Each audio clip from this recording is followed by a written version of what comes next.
Capítulo 7. Seu lar é um testemunho. Tito 2, 3-5 diz que as mulheres mais velhas devem ensinar as mais novas. Essa é uma das alegrias da idade. Você transmite a outra pessoa a sua experiência. Não quero dizer que irá passar pelo que passei. Jamais. Deus a conduzirá através dos planos que tem para a sua vida.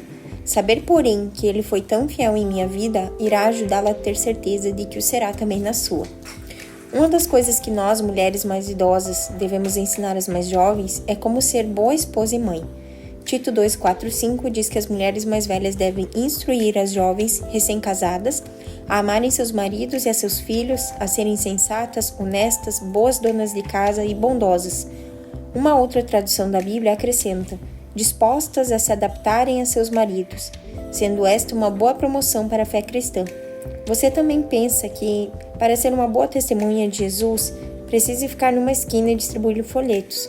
Talvez deva gastar na igreja a serviço do Senhor. Mas antes de tudo, Deus quer que seja uma boa promotora da fé cristã em seu lar. É ali que Ele quer que você dê o seu testemunho, exatamente onde você se encontra. Deus quer que você aprenda a ser boa dona de casa. Essa afirmativa abrange muitas coisas, todas elas com um belíssimo significado. Provérbios 14:1 ensina que a mulher sábia edifica sua casa, mas a insensata com as próprias mãos a derruba. Você é sábia ou insensata?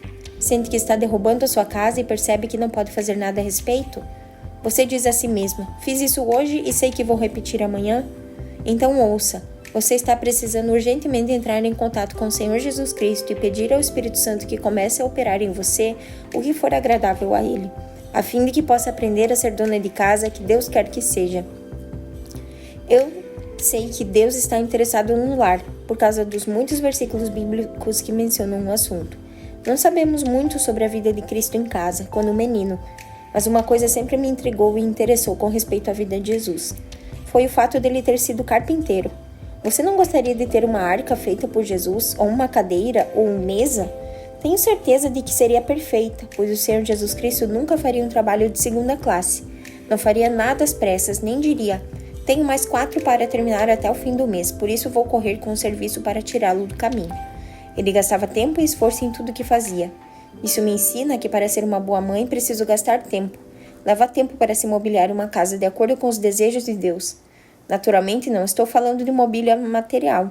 Refiro-me ao mobiliário espiritual e ao relacionamento no lar.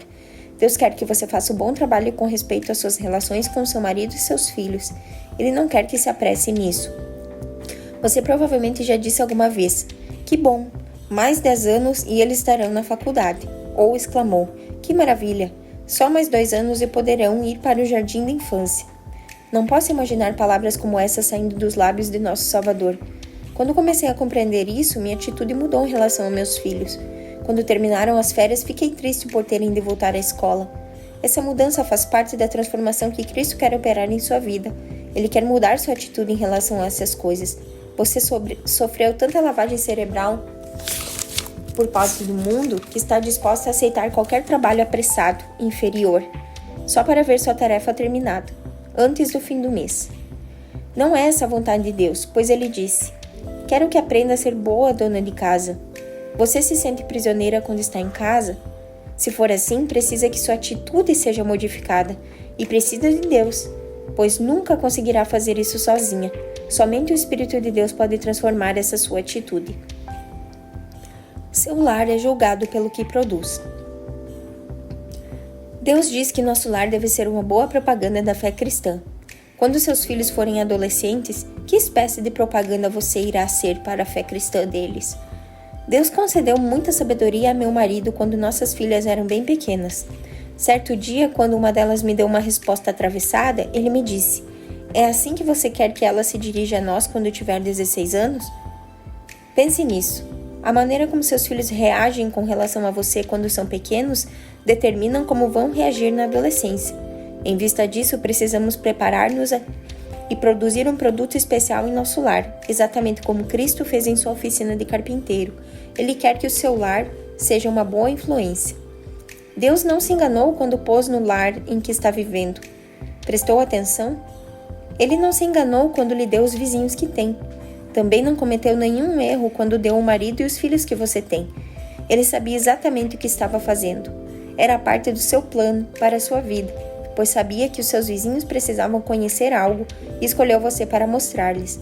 E se você pensa que eles não estão notando, está enganado. Eles veem tudo. Veem quando você sai de casa todos os domingos para ir à igreja. Também notam quando passam pela sua casa e ouvem gritos e palavras ásperas. Seja hospitaleira. Deus quer que usemos nossa casa para receber hóspedes. Em 1 Pedro, ele diz que devemos fazer isso sem murmuração. Sabe o que isso quer dizer? Significa que terá de se esforçar um pouco, reorganizar-se um pouco, gastar um pouco. Por quê? Porque Deus quer a sua casa como um centro de hospitalidade na vizinhança. Você convida às vezes as vizinhas para tomar um café ou se preocupa demais com o trabalho e os gastos? Pensa, bem, eu gostaria de convidá-las, mas se fizer isso terei de preparar café, biscoitos e bolo e não posso gastar tanto. Quer fazer uma experiência interessante? Convide-as uma vez e ficará surpreendida com a aplicação da história dos 5 pães e 2 peixes. Deus fará um milagre em sua casa e você não sentirá falta do que der quando estiver sendo hospitaleira para com as vizinhas que precisam de você, recebendo-as em nome de Cristo. Devemos também mostrar hospitalidade aos nossos irmãos em Cristo. Isso abre uma linha de pensamento completamente nova para algumas pessoas. Romanos 12:13 ensina: compartilhai as necessidades dos santos, praticai a hospitalidade. Fico surpreendida ao ver quantos crentes vão à igreja no domingo e depois vão para casa, sem jamais convidar alguém. Ficam em casa a semana toda, voltam à igreja no domingo seguinte e nunca têm qualquer comunhão com os irmãos.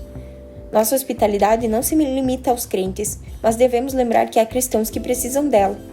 Você permite que sempre a mesma família convide um missionário ou pregador visitante para almoçar? Da próxima vez, telefone um pouco mais cedo e diga: gostaria que nos visitasse desta vez. Tendo-o à mesa, irá ensinar a seus filhos algumas coisas valiosas que eles precisam aprender. E ao mesmo tempo você estará compartilhando as necessidades dos santos. Outra sugestão sobre a hospitalidade é essa: as pessoas se sentirão mais à vontade se puderem participar das atividades. Descobrimos isso quando recebíamos em nossa casa os alunos de um colégio todos os domingos. Depois do culto, recebíamos de 15 a 20 alunos. Oferecíamos um almoço simples e uma sobremesa. Quando chegavam à porta, nós entregávamos um cartão numerado de 1 a 4 e então eles iam para a cozinha examinar a folha de tarefas que se achava ali. Os de número 1 tinham de montar as mesas, os de número 2 punham as mesas, os de número 3 tiravam as mesas e os citados de número 4 lavavam os pratos. E eles gostavam muito, até hoje falam nisso. Quando nos encontramos com alguns que costumavam frequentar nossa casa, eles dizem: nem sabe, Shirley, como era gostoso visitá-los aos domingos. É verdade que tínhamos um aumento em nosso orçamento, mas sei por experiência o que estou falando. Quando digo que o Senhor vai multiplicar o que você der, pois nunca nos faltou nada. Experimente.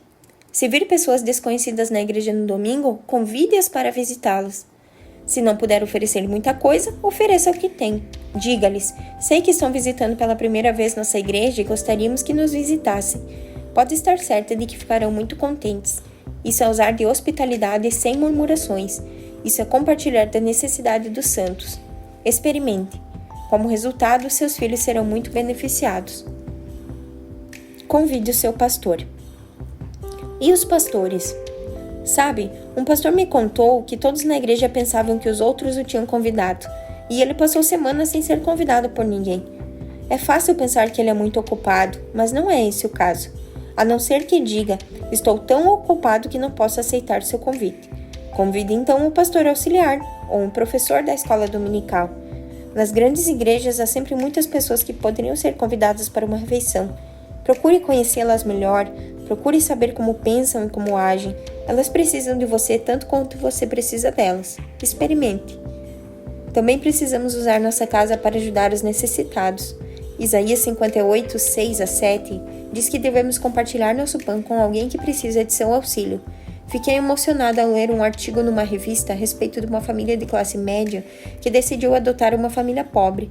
Eles não tinham muito dinheiro, mas começaram a ajudar às vezes com roupa ou alimento, material escolar para as crianças e etc. Fizeram isso durante muitos anos e chegaram a ver o resultado. Deus quer que usemos nosso lar para praticar a hospitalidade e que ajudemos uns aos outros. Aplicação pessoal. Número 1.